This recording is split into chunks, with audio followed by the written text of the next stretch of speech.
हमारी कहानी एडा से शुरू होती है, जो एक ठेठ बदसूरत अनसक्सेसफुल व्यक्ति है, जो लव के खिलाफ है और लड़कियों से भी नफरत करता है, क्योंकि वो महिलाओं को नजरअंदाज करने और केवल अपनी स्टडीज पर ध्यान केंद्रित करने के लिए डिटर्मिन्ड है, ताकि वो अपने शर्मनाक पास्ट से बच सके। लेकिन महिलाओं और लव से उसकी नफरत के बावजूद आप पहले से ही जानते हैं कि हमारा लड़का जल्द ही खुद को सुंदर गर्ल्स के एक ग्रुप के साथ पाएगा, जो जाहिर तौर पर उसके इरेजिस्टिबल चार्म का विरोध नहीं कर सकती है। लेकिन अभी के लिए एडा पूरी तरह से रोमांस विरोधी है और लव और गर्ल्स से कोई लेना देना नहीं चाहती है। इसलिए सबसे करीबी चीज जो वो करेगी कभी भी एक गर्लफ्रेंड उसका राइट हैंड है, बावजूद इसके कि उसके पास चिवा है, उसका प्यारा चाइल्डहुड फ्रेंड और नेबर, जो हमेशा एनर्जेटिकली एडा को अपनी स्टडी केव से बाहर खींचने की कोशिश करता है ताकि उसकी टेक्स्ट बुक में कुछ मस्ती डाली जा सके। प्रेरित लाइफ जो असंभव लगता है, क्योंकि स्कूल आईडी के लिए उनके चलने पर भी वो अपने सिग्मा मैन ग्राइंड सेट का स्टडी करने में इतना बिजी है कि उसे ये भी ध्यान नहीं रहा कि ची लगातार बक रही थी। लेकिन जब वो क्लास में पहुंचता है तो कुछ ही देर बाद एडा और उसका बेस्ट फ्रेंड काओरू ये देखकर हैरान हो जाते हैं कि स्कूल की सबसे पॉपुलर लड़की मासुजू अब उसके ठीक बगल में बैठी है। उसके और यद्यपि अन्य सभी लड़के रहस्यमय स्कूल ब्यूटी आईडी के इतने करीब होने से इनक्रेडिबली जेलस है, वास्तव में वो इससे कम परवाह नहीं कर सकता, क्योंकि वो नॉर्मी चीजों जैसे प्लॉट को अपने मेडिकल स्कूल स्कॉलरशिप को सिक्योर करने के रास्ते में आने से मना कर देता है। लेकिन जब सभी लड़के जेलस होते हैं तो मासुजू बस सरप्राइज होती है। ये पता चलता है कि क्लास में अन्य मंकीज के विपरीत एडा को स्कूल की सबसे अनअटेनेबल लड़की को पाने में कोई इंटरेस्ट नहीं है, और उसकी स्टोन कोल्ड इंडिफरेंस मासुजू को और अधिक क्यूरियस बना देती है। इसलिए बिना किसी वार्निंग के मासुजू अचानक एडा से चिपक जाती है और पूरी क्लास के सामने उसके लिए अपने लव को कॉन्फेस करती है। तुरंत ही सभी अन्य लड़कों को गुस्सा आ गया, जो इस टाइम सिर्फ एडा के आलू जैसे दिखने वाले सिर को मैश्ड पोटैटोज में बदलना चाहते थे। हालांकि मैं मिसुजू के कॉन्फेशन पर विश्वास नहीं कर रहा था, और क्लास के बाद वो तुरंत उससे इस बारे में भिड़ गया और उसे अंततः अपने रियल इंटेंशंस को रिवील करने के लिए मजबूर किया।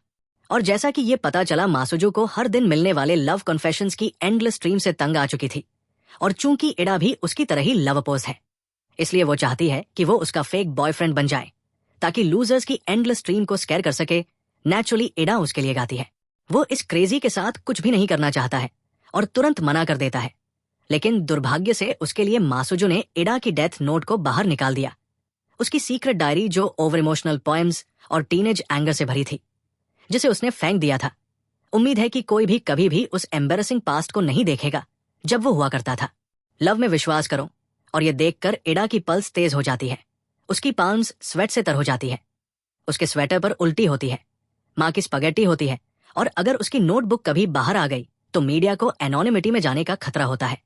एडा के पास मिसुजू के ब्लैकमेल का शिकार होने और उसकी माँ बनने के अलावा कोई ऑप्शन नहीं है।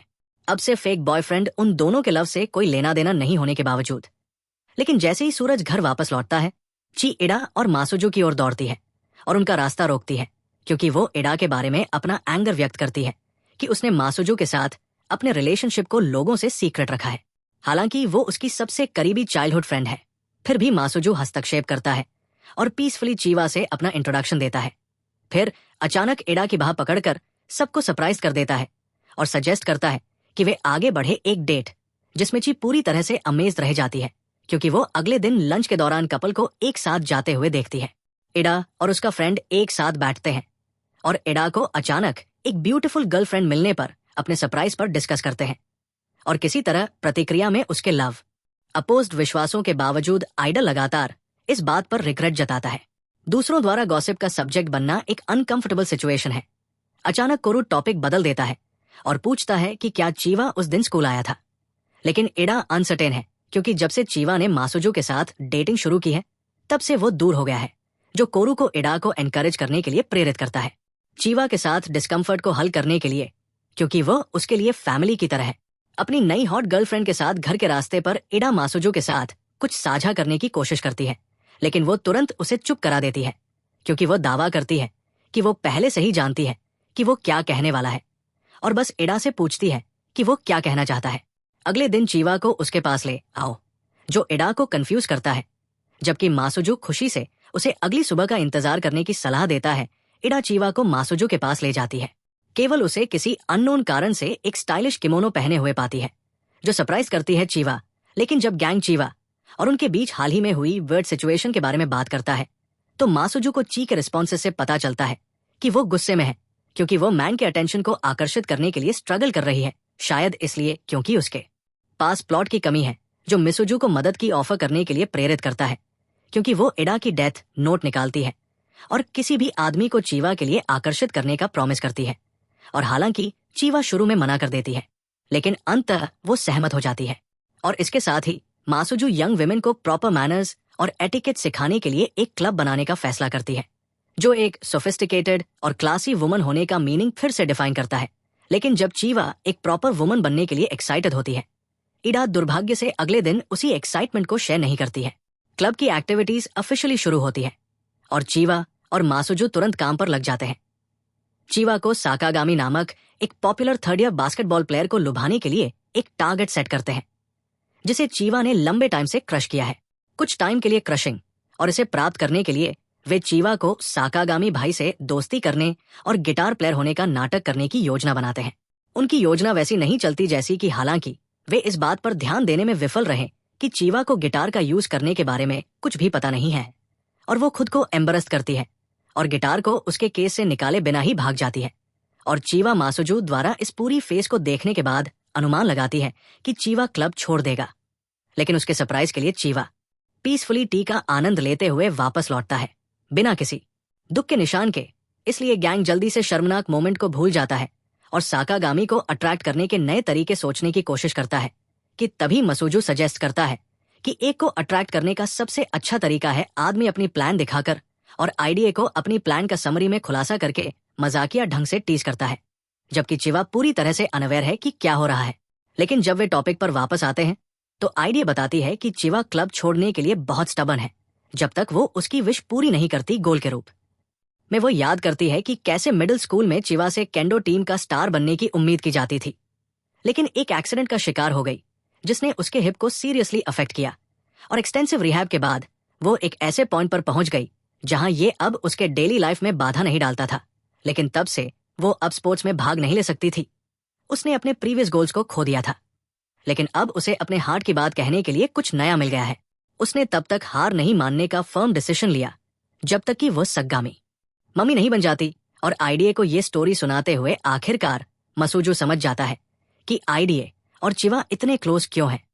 और जैसे ही चिवा कमरे से बाहर निकलता है, मसुजू तुरंत खुद को आइडिया पर फेंक देता है और उसे याद दिलाता है कि उसे ये नहीं भूलना चाहिए कि वो उसका है। नेक्स्ट डे क्लब रूम में मसुजू चिवा को सगामी के सामने कॉन्फेस करने की सलाह देता है, क्योंकि वो कॉन्फिडेंट है कि गिटार मास्टरी के अपने प्रीवियस परफॉर्मेंस ने सगामी को कम से कम छी के एग्जिस्टेंस के बारे में अवेयर किया है। लेकिन चिवा के हेजिटेशन के बावजूद पहले तो वो अल्टीमेटली सहमत हो जाती है। दूसरी ओर आइडिया चिंतित है कि मसुजू इस पूरे टाइम बुलशिट कर रहा है और चिवा को मिसलेड कर रहा है, लेकिन वो फिर भी डिसाइड करता है फाइनली शी के डिसीजन का सपोर्ट करने के लिए। शायद इसलिए क्योंकि वो नहीं चाहता कि उसका नाम स्कूल के बाद डेथ नोट में लिखा जाए। शी सगामी के लिए एक लेटर छोड़ती है जिसमें उसे रूफ पर मिलने के लिए इनवाइट किया गया है, कॉन्फेस करने के लिए, जबकि मसुजू और आइडिया सीक्रेटली छिपते हैं और वेट करते हैं। और उनके सरप्राइज के लिए सगामी वास्तव में रूफ पर दिखाई देता है, क्योंकि वह चिवा को एक्सेप्ट करता है कि उसने उसके गिटार मूव्स को इंटरेस्टिंग और अच्छा पाया, जो वास्तव में उसकी तरह की गर्ल है। फिर वो चिवा को एक गर्ल को देखने के लिए इनवाइट करता है। संडे को उसके साथ मूवी देखने गई ताकि उसे बेटर तरीके से जान सके। उसके बाद घर वापस आते समय मसुजू स्माइल करना बंद नहीं कर सकती, क्योंकि उनकी प्लान पूरी तरह से काम कर गई है, क्योंकि वो अनाउंस करती है कि ये उनके क्लब की फर्स्ट विन है, जिसके बारे में वो टीज करते हुए क्लेम करती है कि ये सब उसकी बदौलत है। आइडिया की लव मैगजीन हालांकि चिवा अचानक एक्सप्रेस करती है कि वो ऑनेस्टली उस पर्सन पर विश्वास करती है जिसने मिसुजू की लव मैगजीन लिखी है।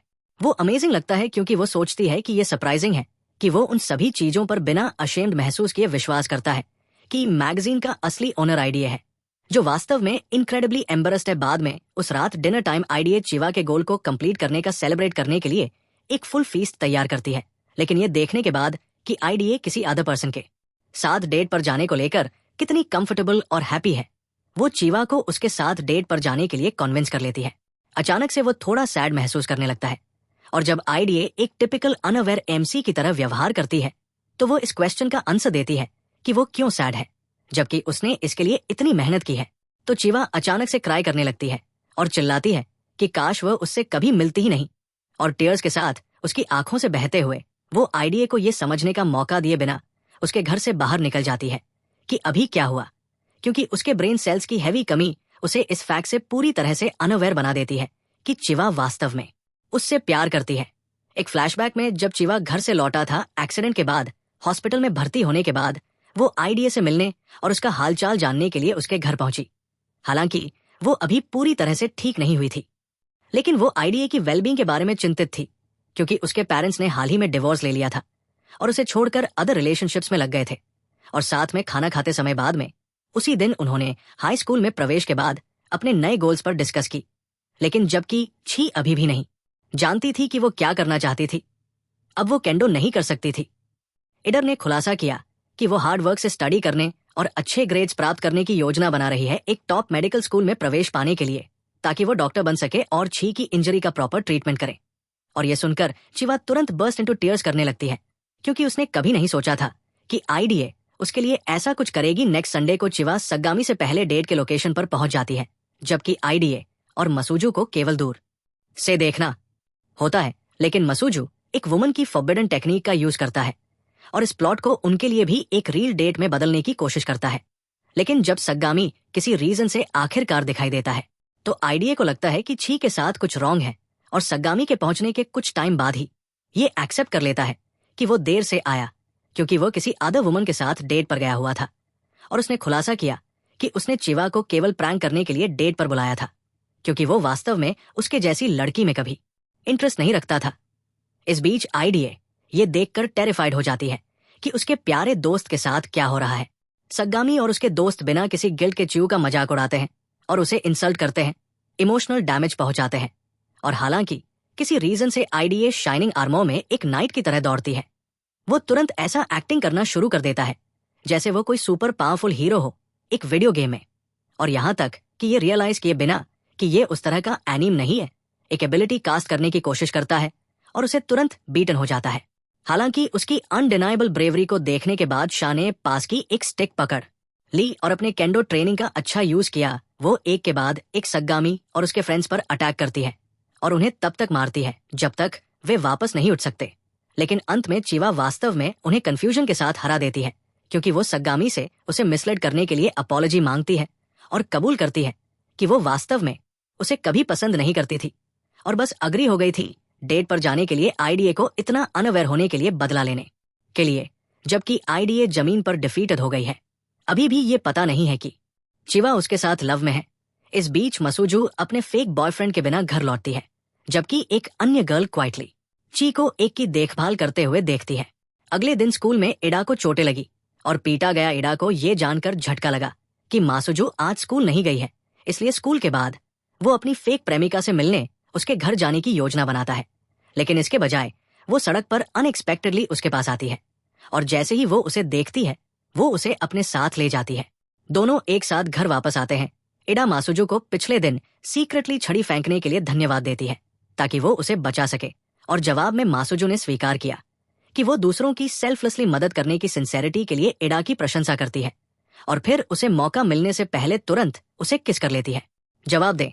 और जैसे ही इडा मासुजू के इस अधिक जेंटल और लविंग पक्ष को देखकर कंफ्यूज होती है, वो उसे अगले दिन अपने लिप्स को गंदा करने की सजा के रूप में सीवेज का पानी पीने का आदेश देती है। हालांकि इडा अपने काम से काम रख रही होती है। जब मासुजू और चिवा दोनों अचानक वहां आ जाते हैं, उसका घर उसका ध्यान आकर्षित करने के लिए इस तरह से कॉम्पीट करने के लिए रेडी है जैसे कि ये किसी प्रकार का ओलंपिक खेल हो। कुछ दिनों बाद स्कूल में इडा को उसके शूज के लॉकर में एक एनोनिमस प्रेम पत्र मिलता है, जिसमें लेखक इडा के प्रति अपनी अप्रिशिएशन व्यक्त करता है और कुछ मिस्टीरियस पास्ट को फिर से जगाने की इच्छा व्यक्त करता है उसके साथ रिलेशन। लेकिन इडा को पता नहीं है कि उसका एडमायरर किस बारे में बात कर रहा है, इसलिए नेचुरली इडा मदद के लिए अपने फ्रेंड काओरू की ओर मुड़ता है, जो तुरंत इस कंक्लूजन पर पहुंच जाता है कि चिवा पत्र के पीछे है। और उस दिन बाद में चिवा के साथ लंच करते समय इडा को काओरू के थ्योरी पर अधिक से अधिक विश्वास होता है, क्योंकि चिवा इडा के साथ लविंगली पेश आना शुरू कर देता है और अचानक हेड पैड्स की डिमांड करता है। हालांकि मासुजू अचानक आता है और चिवा पर उसके प्यारे प्रेमी को चुराने की कोशिश करने का आरोप लगाता है और फिर चिवा के चेहरे को उसके फूड में धकेल देता है। हालांकि सरप्राइजिंगली चिवा उसे माफ कर देता है। इसके लिए उसे और गैंग अपने नॉर्मल क्लब की एक्टिविटीज में लौट आए और आज के लिए मासुजू ने प्रस्ताव दिया कि वे नए मेंबर्स को अट्रैक्ट करने के लिए एक थीम सॉन्ग बनाएं। गीत के लिए इंस्पिरेशन के रूप में एडा की लव लेटर का यूज करें, जो स्कूल के एंड में एडा को बिल्कुल टेरिफाइड करता है। जब एडा चेक्स करती है अपने शूज के लॉकर में, फिर से वो अपने सीक्रेट एडमायरर से एक और लव लेटर पाकर सरप्राइज्ड रह जाता है, जिसमें इस बात पर और भी अधिक जोर दिया गया है कि उनके बीच एक डीप इमोर्टल रिलेशन है। और बाद में मासुजू के साथ घर की ओर चल देता है, जबकि एडा अपने क्रेजी एडमायरर को सीक्रेट रखने की पूरी कोशिश करती है। ये कंक्लूड करता है कि एडा उससे कुछ छिपा रही है और पूरी तरह से स्पाइंग मोड में चला जाता है। लेकिन अनफॉर्चुनेटली मिसेस होम्स के लिए वो गलती से ये कंक्लूजन निकाल लेती है कि चिवा ने एडा के घर में री एंट्री में रहना शुरू कर दिया है और एक बार फिर उसे अदर गर्ल्स पर अटेंशन देना बंद करने का आदेश देता है, भले ही वे एक फेक जोड़ी है। और अगले दिन स्कूल में एडा को सरप्राइज होता है कि मासुजू अचानक उसके प्रति अधिक कोल्ड और डिस्टेंट बिहेवियर कर रहा है, जो उसे कुछ दिनों बाद और अधिक कंफ्यूज करता है। एडाची की देखभाल करने के लिए अग्री हो जाती है, जबकि उसकी माँ काम पर जाती है क्योंकि चिवा को फीवर हो गया है। लेकिन जब वो अपने रूम में जागती है तो वो एडा को अपने बगल में बैठे हुए देखकर सरप्राइज हो जाती है और तुरंत इस गोल्डन अपॉर्चुनिटी का यूज करके उसे बहकाने की कोशिश करती है।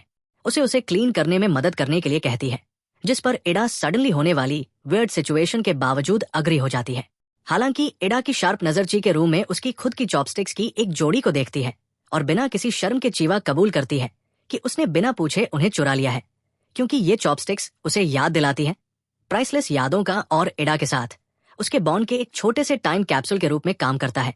क्या अरे किसी तरह ये बिहेवियर एडा को परेशान नहीं करता है और वह दिन के बाकी समय के लिए चिवा की देखभाल करना जारी रखता है। अगली सुबह चिवा अचानक आ जाती है। एडा का वो सुबह जल्दी उठती है और लापरवाही से उसे अपने साथ स्कूल ले जाती है। लेकिन जैसे ही वे वहां पहुंचते हैं, मासुजू तुरंत चिवा और एडा से झगड़ा करता है, क्योंकि वो एक बार फिर से किसी दूसरी लड़की को उसके करीब आने देता है। लेकिन इस टॉन्ग के बीच में एडा को एक और लव लेटर मिलता है अपने शूज के लॉकर में और उसे बंद कर देता है, इससे पहले कि उसका नुकसान उसे देख सके। इस बार हालांकि लव लेटर एक छत पर मीटिंग की डिमांड करता है, लेकिन जब आईडी पहुंचता है तो वह एक ब्लैक हेड लड़की को देखकर शॉक हो जाता है, जिसका नाम है वो उसका इंतजार कर रही है, जिसे वो बिल्कुल नहीं पहचानता है। लेकिन जैसे ही वो बताता है कि वो वास्तव में फुल न्यूबी है, वह दिन में उसके साथ ऑनलाइन गेम खेला करता था। और जब एडा को फाइनली याद आता है कि वो कौन है और उसे उसके यूजर नेम से बुलाती है, तो वो तुरंत दौड़कर आता है और एडा को एक बड़ा हक करता है, जैसे कि वे लॉन्ग लॉस्ट सोलमेट्स जैसे ही उसके बाकी हम सुविधाजनक रूप से सही समय पर पहुंचते हैं। और मामले को बदतर बनाने के लिए वो खुद को एडा के फॉर्मर रोमांटिक पार्टनर के रूप में घोषित करके एक बॉम्ब गिराते हैं। लेकिन चिवा पीछे नहीं रहना चाहती और खुद को एडा के फेथफुल चाइल्डहुड फ्रेंड के रूप में पेश करती है, जबकि मासुजू ने उसका दावा किया सिंहासन को अपनी करंट गर्लफ्रेंड के रूप में देखता है। लेकिन वह इसमें से कुछ भी नहीं ले सकता है, क्योंकि वह ये स्पष्ट करती है कि एडा का किसी और के साथ होने का विचार पूरी तरह से अनएक्सेप्टेबल है। हालांकि अगले दिन एडा क्लब रूम में चली जाती है और आश्चर्यजनक रूप से उसे और मासुजू को लापरवाही से बातचीत करते हुए पाती है। पुराने दोस्तों और इससे भी अधिक आश्चर्यजनक रूप से मासुजू भी क्लब में शामिल होने के विचार के आसपास फेंक रहा है, जिस पर चिवा तुरंत ऑब्जेक्शन जताती है और बताती है कि उसे क्लब की जरा भी कह नहीं है, क्योंकि वो सिर्फ एडा के लिए यहाँ है। हालांकि मासुजू एडा के प्यार को बाहर निकालता है, जर्नल और ग्रैंड लव की एक कहानी को याद करता है जो दोनों लड़कियों को छोड़ देता है और चिवा को अपने डिफरेंसेस को अलग रखने के लिए कन्विंस कर लेता है और उसे क्लब में शामिल होने देता है, जबकि एडा इस एक्सट्रीमली एम्बैरेसिंग स्टोरी से पूरी तरह से क्रश्ड हो जाता है। लेकिन इससे पहले कि वो मासुजू में शामिल हो सके और चिवा टेस्टिंग करने का फैसला करता है, वो उससे एक पोम लिखवाता है, ये देखने के लिए कि क्या वो प्योर ब्यूटीफुल गर्ल्स के क्लब में शामिल होने के योग्य है। लेकिन भले ही वो अग्री हो जाता है, वो सडनली बेहोश हो जाती है और पूरी सिचुएशन को पूरी तरह से डिसऑर्गेनाइज कर देती है। सप्ताहांत में क्लब को सजा के तौर पर स्कूल की सफाई का काम दिया जाता है, एक छात्र को छेड़ना और अनजाने में उसे बेहोश कर देना। लेकिन जब चीजें और खराब नहीं हो सकती थी, तो एक चमकदार काले रंग की कार आकर रुकती है और माना मिसुजू की छोटी बहन बाहर निकलती है। वो अपने पिता से हुई विनाशकारी बातचीत के लिए मासुजू से माफी मांगती है, जो पूरी तरह से गुस्से में है, और मासुजू से कहता है कि किसी भी परेशानी से बचने के लिए अब घर आ जाओ और बिना एक पल भी गवाए। मासुजू ने एडा से वहीं पर ब्रेकअप कर लिया और मनो के साथ वापस चली गई, जिससे सभी लोग सदमे में आ गए, क्योंकि मासुजू इस बीच अचानक हुए ब्रेकअप के लिए कुछ जवाब पाने के लिए दृढ़ संकल्प के साथ चिवा बोल्ट को बदलने के लिए चली गई। वो अचानक एडा के पास जाती है और अपनी पूरी की हुई कविता को ऐसे लहराती है जैसे वो कोई ट्रॉफी हो। हालांकि आज उनका अवकाश का दिन है और कोई समय सीमा नहीं है। वो खुद को रोक नहीं पाती क्योंकि वो बस सबके साथ मजेदार चीजें करते हुए दिन बिताना चाहती थी। लेकिन अचानक कहीं से माना झपट्टा मारती है और वो उसके हाथों से उसका काम छीन लेता है, क्योंकि वो अचानक इस अजीब छोटे क्लब में बहुत दिलचस्पी लेती है जिसे मासुजू ने बनाया है। और एडा के कविता को वापस लेने के सर्वोत्तम प्रयासों के बावजूद माँ का सुरक्षा दस्ता आगे आता है और आसानी से उसे एक तरफ धकेल देता है।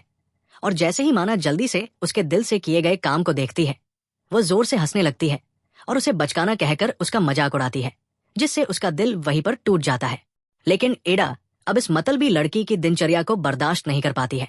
माना पर चिल्लाती है कि वो लोगों के सपनों और महत्वाकांक्षाओं का मजाक उड़ाना बंद करे, और ये इंगित करती है कि कल्पनाएं ही हैं जो लोगों को तब आगे बढ़ने में मदद करती है जब वास्तविकता को संभालना बहुत कठिन हो जाता है और उसे किसी के सपनों का मजाक उड़ाने का कोई अधिकार नहीं है। इसके बाद एडा मांग करती है कि माना उससे माफी मांगे।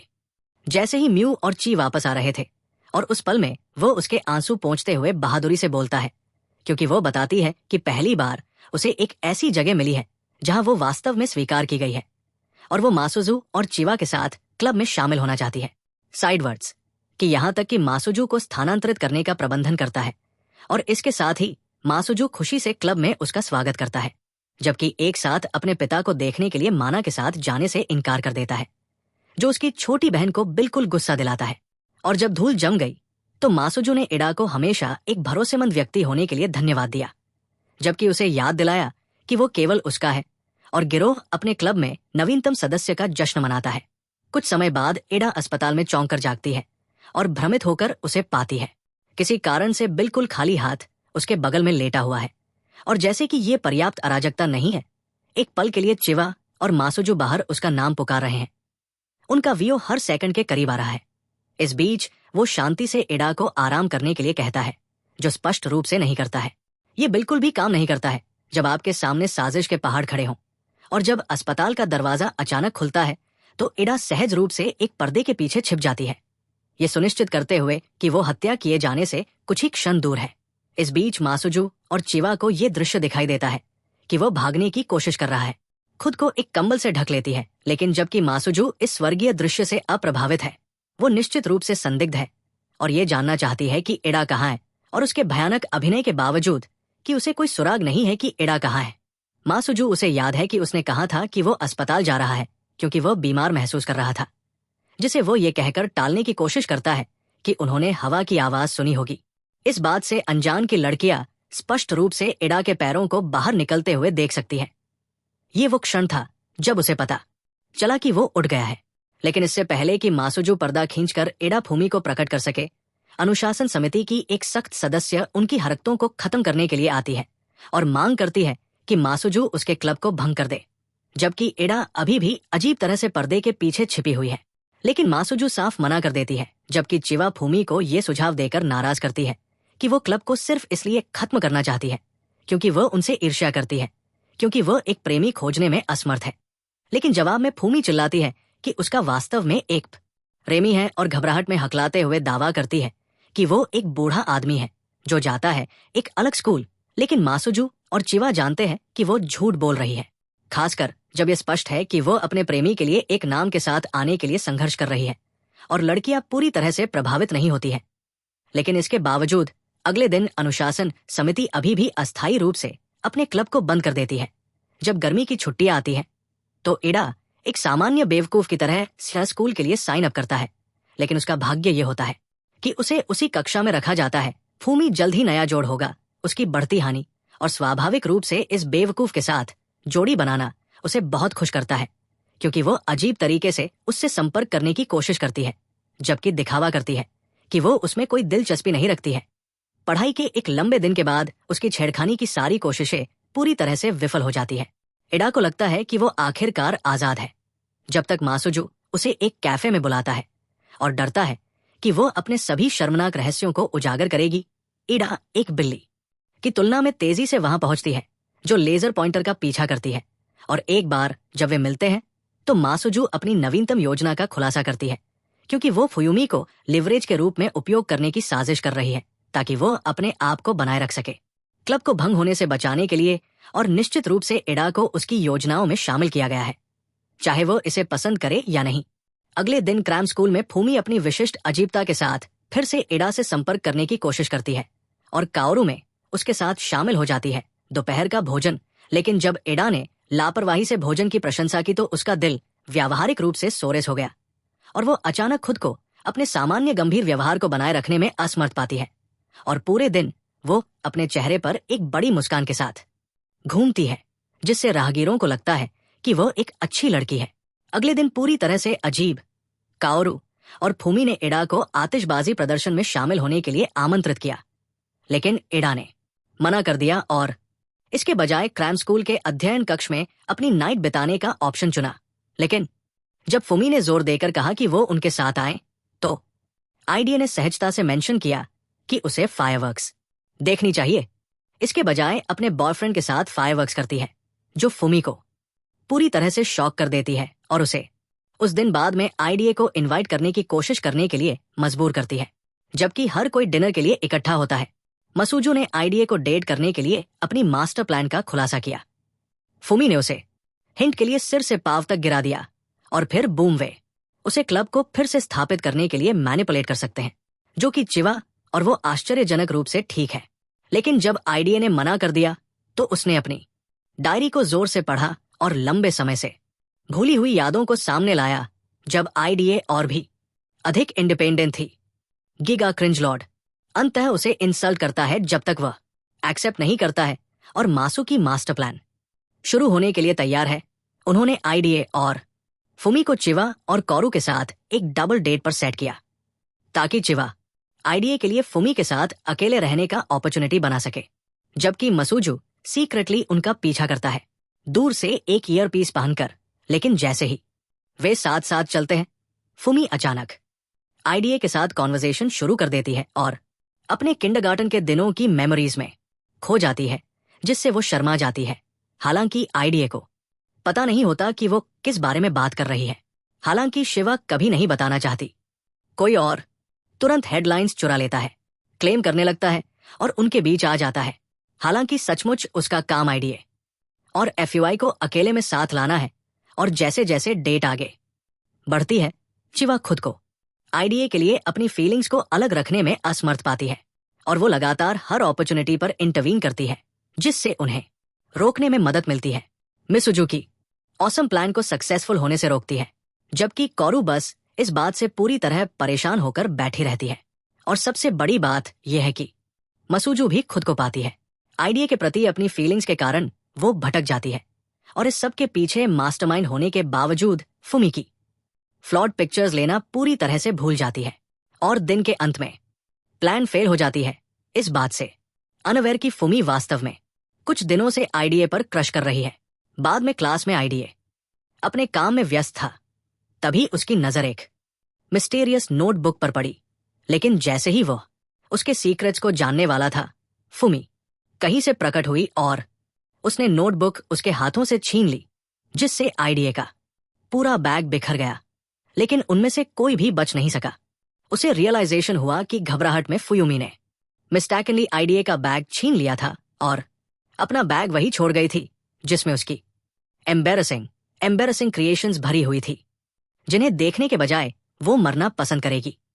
अपनी हैवी मिस्टेक का रियलाइजेशन होने पर वह दौड़कर क्लास में वापस जाती है और पाती है कि आईडीए पहले ही वहां पहुंच चुकी है, अपनी नोटबुक में गहरी अपनी वाइल्ड कंफ्यूजिंग पोएम्स को पढ़ते हुए। और एम्बैरसमेंट से ओवरवेल्म्ड फूमी तुरंत स्कूल के चारों ओर आईडीए का पीछा करना शुरू कर देती है, जब तक कि वे दोनों अंततः ठोकर नहीं खाते। लेकिन फूमी इतनी बिजी है रोते हुए, उसे ये भी रियलाइजेशन नहीं होता कि वह आईडीए के ठीक ऊपर बैठी है। वो पूरी तरह से डेवास्टेटेड हो चुकी है क्योंकि आईडीए ने उसकी नोटबुक देख ली है, जिसमें उसकी सभी वाइल्ड इमेजिनेशंस भरी हुई है। गिल्टी महसूस करते हुए आईडीए उसे कंसोल करने की कोशिश करता है और यहां तक कि अपनी खुद की कुछ एम्बैरसिंग फैन फिक्शन भी शेयर करता है, जो ये वास्तव में फूमी को लाफिंग और उसका मूड चेयरफुल करने के लिए काफी वियर्ड है। और एक पल भी गवाए बिना वो आईडीए को कसकर गले लगा लेती है और दोनों चुपचाप खड़े रहते हैं। तभी आईडीए फूमी की मुड़ी हुई नोटबुक लौटा देती है। वो गिल्टी महसूस करता है और उसे एक नई नोटबुक खरीदने की ऑफर करता है, लेकिन फुमी मना कर देती है और इसके बजाय वह अगले दिन उसके साथ टाइम बिताकर उसे वापस पे करने के लिए कहता है। आईडीए उसके चेहरे पर एक कैप खींचकर उसका इंतजार करती है ताकि फुयुमी को उसके जैसे फूल के साथ देखे जाने में एम्बैरसमेंट न हो, और आईडीए को सरप्राइज होता है कि फुयुमी उसे ले जाता है एक डिस्टेंट क्वाइट एरिया में, जो उन दोनों में एक वेग इंट्रोडक्शन की फीलिंग जगाता है। और जैसे ही नाइट होती है, फायरवर्क्स का शो शुरू होता है और ठीक उसी टाइम आईडीए को याद आता है कि पहाड़ी पर एक विशाल सीडर का पेड़ है जो फायरवर्क्स का परफॉर्मेंस देखने के लिए एकदम परफेक्ट जगह है। सडनली किंडरगार्टन के सबसे अच्छे फ्रेंड्स के रूप में उनके दिनों की मेमोरीज आईडीए के माइंड में उमड़ पड़ती है और वो अंततः फुमी को याद करता है। फिर वो अनएक्सपेक्टेडली आईडीए को एक मैरिज रजिस्ट्रेशन फॉर्म सौंपती है जिसे उन्होंने 10 साल पहले बच्चों के रूप में भरा था, जिसे आईडीए ने एक्सेप्ट कर लिया। जब वे बड़े हो गए तो टिकट्स देने का प्रॉमिस किया था, जबकि उसने कॉन्फेस किया कि उसने बॉयफ्रेंड होने के बारे में झूठ बोला था। हालांकि आईडीए को पता नहीं है कि इस इनक्रेडिबली सडन मैरिज प्रपोजल पर कैसे रिएक्ट किया जाए, और एक्शन का सबसे बेस्ट तरीका बस भाग जाना है। और उसके लिए शुक्र है कि वह मिस्टेकनली भाग गया, चिवा से टकराता है और वो कुछ देर बाद ही फुमी को प्रॉपर आंसर दिए बिना उनके साथ घर जाने का डिसीजन करता है, जिससे फुमी पूरी तरह से एंग्री हो जाती है। लेकिन इसके बावजूद जब समर हॉलिडेज के बाद गैंग स्कूल लौटा तो उन्होंने पाया कि उनका क्लब फिर से बहाल हो गया है, जैसा कि फुमी ने उन्हें बताया था। उनका क्लब फिर से काम करना शुरू कर सकता है। उन्हें रियलाइजेशन है कि जल्दीबाजी में क्लब को डेंजरस करार देना एक मिस्टेक थी, लेकिन उनका मानना है कि उन्हें अपने क्लब को लव की अंडरस्टैंडिंग में सुधार करने के लिए गाइडेंस करने के लिए एक लीडर की जरूरत है, और वह खुद को इस रोल के लिए वॉलंटरली अपने क्लब की सबसे नई मेंबर के रूप में शामिल करती है।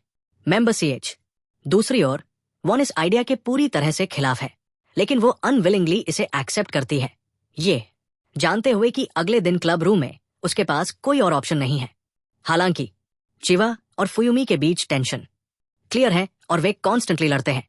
हालांकि वो चिवा से फाइट बंद करने की रिक्वेस्ट करता है। फुयुमी के साथ रिलेशनशिप बनाने के बाद वो मानती है कि फुयुमी उनके लिए एक ब्यूटीफुल और चार्मिंग लड़की बनने का टिकट हो सकती है, जिस पर मसूजू भी सहमत है, और साथ ही ये भी बताती है कि फुयुमी का रिच और हैंडसम बॉयफ्रेंड उसके लिए एक ग्रेट मेंटर साबित होगा। ये फुयुमी को शॉक कर देता है और वह अनविलिंगली झूठ बोलने के लिए मजबूर हो जाती है कि उसके पास एक ब्यूटीफुल लड़की है। इस मसूजू के साथ एक बॉयफ्रेंड आईडीए से फुमी को बाहर जाने के लिए कहने का प्रिटेंस करता है, ताकि वो लड़कियों को दिखा सके कि एक गर्ल को कैसे प्रॉपर्ली रिस्पॉन्ड करना चाहिए। लेकिन जबकि फुमी शांत रहने का नाटक करने की पूरी कोशिश करती है, वो ट्राइज टू स्टे काम। वर्षों से इस एग्जैक्ट मोमेंट के बारे में गुप्त रूप से कल्पना करती है, लेकिन जब फुमी के बाद एडा पीछे हट जाती है नकली अस्वीकृति से, वो गेट्स अपसेट और उसे चेतावनी देती है कि अगर ये स्थिति फिर कभी होती है तो उसे कम से कम प्रेटेंड बी एंग्री और बढ़ती हुई असहजता को महसूस करते हुए मासुजू ने एडा की नोटबुक पकड़ ली और मांग की कि वो अपनी 100% शुद्ध अद्भुत पिकअप लाइनों में से एक का उपयोग करे, जो उसे हमेशा की तरह पूरी तरह से अपमानित करती है। लेकिन एडा अनिच्छा से मासू की धमकी के तहत सहमत होती है और एक हारी हुई होने के बावजूद एडा पूरी तरह से उठ जाती है। फुयुमी जो बहुत एंटरटेन करती है, उसके अजीब व्यवहार और विचित्र पिकअप लाइनों से वो अब और विरोध नहीं कर सकती और खुद को उसके सामने फेंक देती है। यहां तक कि ये दावा करने की हद तक जाती है कि वे पहले से ही एक जोड़ा है और स्नातक होने के बाद शादी करने की योजना बना रहे हैं। स्वाभाविक रूप से क्लब के बाकी लोग अस्वीकृति के साथ प्रतिक्रिया करते हैं और एडा फुयुमी से शांत होने और अधिक समझदारी से काम लेने का आग्रह करती है। वो अपने होश में आती है।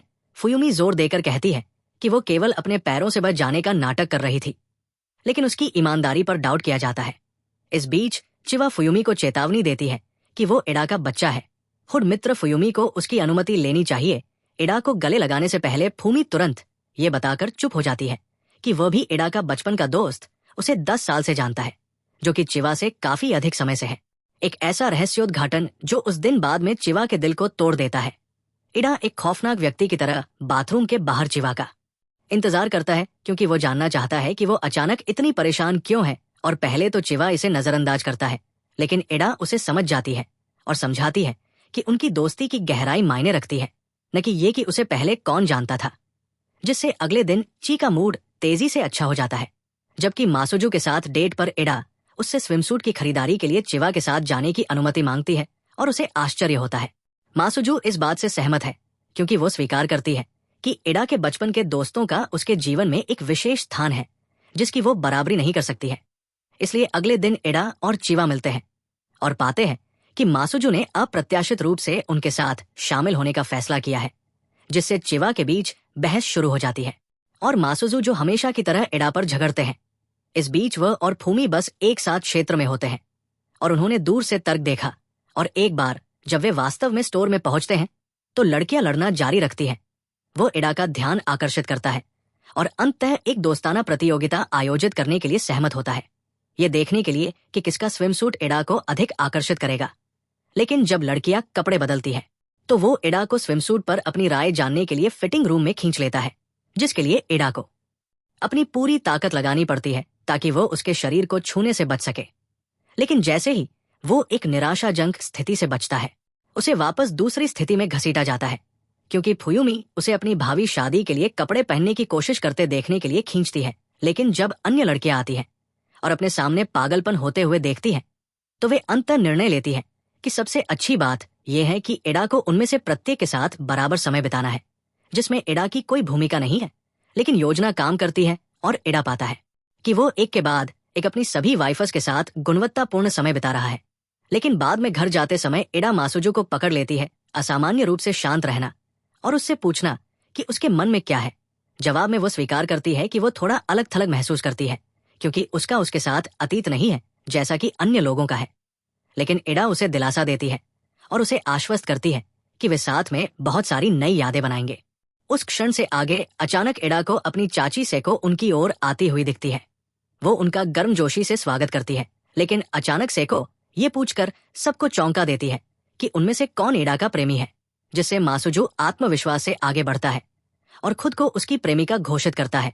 लेकिन सेको तुरंत हंसती है और समझाती है कि वो कौन है। वो उसकी नकली प्रेमिका के बारे में नहीं पूछ रही थी, जिसने सभी को पूरी तरह से हैरान कर दिया था। बाद में एडा के घर पर विषय उनकी आगामी समुद्र तट यात्रा पर बदल जाता है, और इससे भी महत्वपूर्ण बात यह है कि वे इसे पूरा करने के लिए पर्याप्त धन कैसे जुटाएंगे। और ये सुनकर सेको उत्साहित हो जाती है और सुझाव देती है वे उसकी कंपनी द्वारा आयोजित एक लव डेक्लरेशन प्रतियोगिता में भाग लेती है, जिसके माध्यम से वे समुद्र तट के पास कंपनी के फैंसी रिसोर्ट में प्रवेश पा सकती है। लेकिन वास्तविक प्रतियोगिता से पहले अभ्यास करने के लिए सेको उन सभी लड़कियों को एक साथ कई प्रश्नों के उत्तर देने के लिए कहती है। उच्चतम स्कोर को एडा के साथ सबसे अधिक प्यार में घोषित किया गया। एक बार जब प्रश्न पूरे हो गए तो ये पता चला कि फूमी ने शीर्ष स्कोर हासिल किया, जबकि मासुजू चौंकाने वाले रूप से सबसे नीचे आ गई, क्योंकि उसके जवाब इतने गणना किए गए थे कि ऐसा लगा कि वो बिल्कुल भी प्यार में नहीं है। इस परिणाम मासुजू रहता है अगले दिन सेको को ये साबित करने के लिए दृढ़ निश्चय कि वो न केवल एडा की प्रेमिका है बल्कि उससे बहुत प्यार भी करती है। एडा और मासुजू ट्रेन में एक जोड़े के रूप में अपना सामान्य दिखावा कर रहे हैं, जबकि बाकी सभी अब उनके नकली रिश्ते के बारे में बहुत संदिग्ध हो रहे हैं। जब गिरोह अंततः अपने गंतव्य पर पहुंचता है, जहां उनका स्वागत एक शानदार नीले समुद्र तट द्वारा किया जाता है, जो एक अनिवार्य समुद्र तट प्रकरण के लिए दृश्य तैयार करता है। लेकिन एक दिन के बाद एडा अपनी खूबसूरत लड़कियों के साथ इधर उधर घूमता है और ऐसे इसका आनंद लेता है, जो किसी भी साधारण मनुष्य की तुलना में अधिक कथानक से भरा होता है। गिरोह को संभाल सकता है और उस घर की ओर जाता है जहां वे रहेंगे। लेकिन पहुंचने के कुछ समय बाद, जबकि एडा एक प्रकाश बल्ब को ठीक करने में व्यस्त है, वो फुयुमी को मासुजू के साथ एक गंभीर बातचीत करते हुए सुनता है। फूमी उसे चेतावनी देती है कि अगर वो केवल एडा को डेट करने का नाटक कर रही है तो वो कभी नहीं करेगी, उसे माफ कर दो। ये एडा को चिंतित करता है। उसे आश्चर्य होता है कि अगर उनके दोस्तों को उनके नकली रिश्ते के बारे में सच्चाई पता चल जाए तो वे कैसे प्रतिक्रिया देंगे। अपने नकली रिश्ते को बेचने के लिए दृढ़ संकल्पित एडा और मासुजू उस रात बाद में अपने दोस्तों को यह समझाने के लिए एक योजना बनाते हैं कि वे वास्तव में डेटिंग कर रहे हैं, और उसके बाद संभावित योजनाओं पर चर्चा की थोड़ी देर के लिए वे बिस्तर पर जाने से पहले सभी के सामने एक चुंबन के साथ गुड नाइट कहने का फैसला करते हैं। इसलिए बाद में एडा और लड़कियां एक साथ कार्ड खेल रही है जब एडा ने लापरवाही से घोषणा की कि वह बिस्तर पर जा रहा है, लेकिन इससे पहले कि वे सभी रात के लिए मुड़े, चिवा सभी के लिए मैचिंग फोन स्ट्रैप के उपहार से उन्हें आश्चर्यचकित करती है, क्योंकि वो बताती है कि फूमी और उसने उन्हें बनाने के लिए एक साथ काम किया हो सकता है, जो एडा और मासुजू को गहराई से प्रभावित करता है। और वे बेडरूम में बाद में मासुजू और उनके साथ अपनी योजना के साथ आगे नहीं बढ़ने का फैसला करते हैं। एडा दिल से दिल की बात करने के लिए बैठ जाती है और स्थिति पर विचार करती है। मासुजू प्रतियोगिता से बाहर निकलने के बारे में सोचती है, ये जानते हुए कि अन्य लड़कियों के मुकाबले उसके पास बहुत कम मौके हैं। और हालांकि वह अंततः इसे जारी रखने का फैसला करती है, वह अचानक एडा की डायरी पकड़ती है और उस हिस्से पर जाती है जहां उन्होंने लिखा कि वह एक डॉक्टर बनेंगे और ची को ठीक करेंगे, क्योंकि वह बताती है कि एक बार यात्रा समाप्त होने के बाद वह उसे जाने देने की योजना बना रही है ताकि वह प्रतियोगिता के दिन चिवा के साथ रह सके। उसे मंच पर इंटेंस फेयर का सामना करना पड़ सकता है, क्योंकि वह कदम रखने के लिए बहुत घबरा रही है मंच पर। तो एडा ने सुझाव दिया कि वो कुछ करे, वह उसकी घबराहट को शांत करने में मदद करना पसंद करती है और बिना किसी हेजिटेशन के वो जेड को गले लगा सकता है, उसके लिए अपनी भावनाओं को कबूल कर सकता है और बता सकता है कि उसे जानने से उसे अपनी चिंता पर काबू पाने और यहां तक कि दोस्त बनाने का साहस मिला है। लेकिन जब भीड़ चीयर करना शुरू करती है तो ये पता चलता है कि एडा और उसे फिल्म किया जा रहा है और उनके पल को सभी के देखने के लिए एक मॉनिटर पर प्रदर्शित किया जाता है। और बाद में उस दोपहर मासुजू भी प्रेम प्रतियोगिता में भाग लेती है और इस पल का उपयोग एडा के साथ अपने फेक रिलेशनशिप को हमेशा के लिए खत्म करने के लिए करना चाहती है, क्योंकि उसे अपने रिश्ते के लिए बुरा लग रहा है। इस पूरे समय उसने अपने दोस्तों को धोखा दिया, लेकिन जब एडा को पता चलता है कि वो क्या करने वाली है तो वह उसे रोकने के लिए दौड़ता है और शुक्र है कि वह ठीक समय पर मंच पर पहुंच जाता है, ठीक उसी समय जब वो सच्चाई उगलने वाली होती है। और उस क्षण एडा अपनी भावनाओं को साहसपूर्वक घोषित करते हुए स्वीकार करती है कि वह मासुजू से प्यार करता है और कोई भी उसका मुकाबला नहीं कर सकता है। और ये दिल से किया गया कन्फेशन उनके रिश्ते को फेक से रील में बदलते हुए ड्रामा का अंत करता है। अगली सुबह एडा उठती है और पाती है कि मासुजू उसके ऊपर बैठा है और असामान्य रूप से अफेक्शनेट और अत्यधिक व्यवहार कर रहा है स्टिकी। लेकिन पहले वो समझ सकता है कि क्या हो रहा है, सेको उसे टहलने के लिए आमंत्रित करती है, जहां वे उसकी कॉम्प्लिकेटेड हरम स्थिति पर चर्चा करते हैं।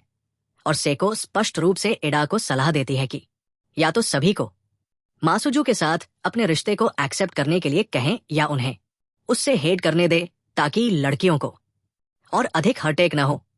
हार्ट एडा पहले उससे बात करके इसे एक शॉट देने का फैसला करती है, लेकिन ये योजना जल्दी ही फेल हो जाती है, क्योंकि वह उससे इतना प्यार करता है कि वो उसके हर शब्द को सबसे अच्छे पॉसिबल लाइट में गलत तरीके से समझती है और यहां तक कि उसे गले लगा लेती है, क्योंकि वह उनके फ्यूचर के बारे में कल्पना करती है। हार मानने को तैयार एडा फुयुमी के पास जाती है, जो पहले से ही उस पर गुस्से में है, क्योंकि उसने एक बार उसके कमरे में मासुजू को चुना था। एडा ड्रामेटिकली उनके तथाकथित मैरिज सर्टिफिकेट को देखने के लिए कहती है और इसे टुकड़ों में फाड़ने की योजना बनाती है। लेकिन जब वो फुयुमी की एक झलक देखता है, हार्ट ब्रेकिंग एक्सप्रेशन, वो हिचकिचाता है और ऐसा नहीं कर सकता, जिससे चीजें और खराब हो जाती है। वो गलती से एक कागज से कट जाता है और उसका खून कागज पर टपकता है। फूमी इसे गलत समझती है कि वह सर्टिफिकेट पर सील लगा रहा है, ये मानते हुए कि वो शादी के लिए सहमत है। और आखिरकार लेकिन कम से कम एडा को बालकनी पर अकेले खड़े चिवा को समुद्र की ओर देखते हुए पाता है।